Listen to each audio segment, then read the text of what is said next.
Hi guys, welcome back to our YouTube channel. So in this video, I'll be showing you on how to upload your cover photo on Facebook without posting. The first thing that you need to do is just to open your Facebook application on your device and then click on your profile picture at the top right corner of your screen.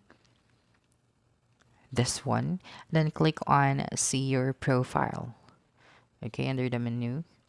Now, as you can see here, this is a recovered photo as of the moment. So in order to hide that from anyone, just have to click on the recover photo here from your feed and then click on the three lines, I mean the three dots at the top right corner of your screen.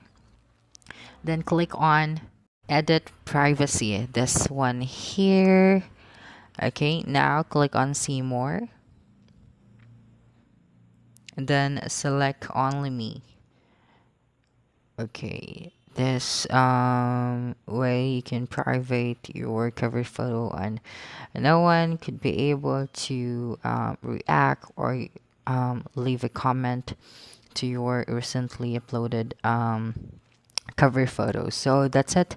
That's how you can do it. So don't forget to subscribe to our YouTube channel for more video tutorials in the future. Bye bye.